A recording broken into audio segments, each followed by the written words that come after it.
बिहार में जमीन के मामले से निपटने के लिए नीतीश सरकार ने बड़ी तैयारी कर ली है। जहां आपको बता दें कि मुख्यमंत्री नीतीश कुमार ने अब जमीन से जितने भी जुड़े मामले हैं उसको खत्म करने के लिए सर्वे कराना शुरू कर दिया। जहां आपको बता दें 20 अगस्त यानी कल से आपके घर टीम पहुंचेगी और आपके जमीन के कागजात को देखेगी और उसको अपडेट करेगी।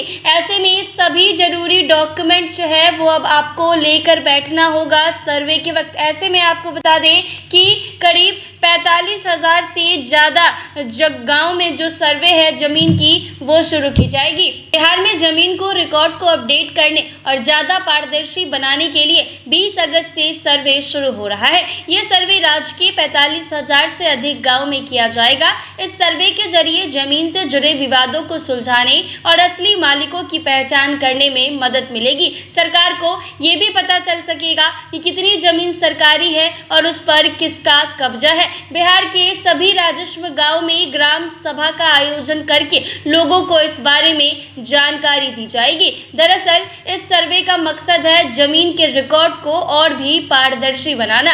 इससे न सिर्फ जमीन से जुड़े विवाद कम होंगे बल्कि ये भी पता चलेगा कि जमीन का असली मालिक कौन है। साथ ही सरकार को ये जानने में मदद मिलेगी कि बिहार में कितनी जमीन सरकारी है और उस पर किसका कब्जा है। बता दें कि गैर मजरूआ जमीन को लेकर अक्सर विवाद होते रहता है। जनता दरबार में भी कई बार इस तरह के केस सामने आए हैं। इतना ही नहीं, सरकार को गरीबों को घर बनाने के लिए जमीन देने में भी पारदर्शी का सामना करना पड़ रहा है। अगर गांव में सर्वे हो जाता है तो सरकार आसानी से गरीबों को सरकारी जमीन मुहैया करा देगी। बिहार में होने वाले इस भू सर्वेक्षण और बंदोबस्ती की प्रक्रिया को लेकर लोगों को जागरूक करने के लिए ग्राम सभा का आयोजन किया जा रहा है। सभी राजस्व गांव में ग्राम सभा आयोजित की जाएगी। इस ग्राम सभा में लोगों को जमीन सर्वे से जुड़ी सारी जानकारी दी जाएगी, जैसे कि जमीन के कागजात कैसे जमा करने हैं और कौन कौन से कागजात जरूरी है। सर्वे के लिए अगर जमीन आपके पूर्वजों के नाम पर है और अब वो जीवित नहीं है तो उनकी मृत्यु तिथि या मृत्यु प्रमाण पत्र की आवश्यकता होगी। आपके पास जो भी जमाबंदी या मालगुजारी रसीद है उसकी संख्या और वर्ष का विवरण देना होगा।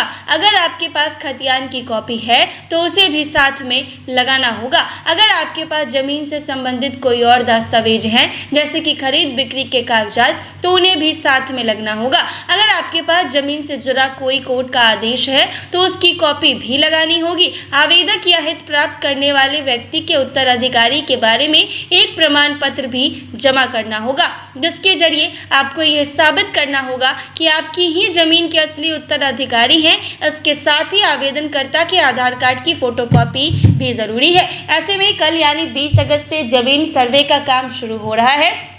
जितने भी ज़रूरी डॉक्यूमेंट्स हैं उसको अपने पास रखें क्योंकि वो आपको ज़रूरत पड़ेगी। इसके साथ ही ज़मीन अगर आपके नाम पर नहीं है, आपके पुरखों के नाम पर है तो उनकी जन्म तिथि या फिर उनके मृत्यु प्रमाण पत्र या फिर जो भी है वो डॉक्यूमेंट्स आपको लेकर बैठने होंगे। तो ऐसे में ज़मीन से निपटारा करने के लिए नीतीश सरकार ने बहुत ही अहम फैसला लिया है और काफ़ी अच्छा फैसला है कि अब ज़मीन का जो सर्वे है वो शुरू हो जाएगा। ऐसे ही तमाम अपडेट्स के लिए बने रहे NBC 24 पर। अगर ये वीडियो फेसबुक पर देख रहे हैं तो हमारे पेज को फॉलो कर लें, यूट्यूब पर देख रहे हैं तो हमारे चैनल को सब्सक्राइब करना ना भूलें।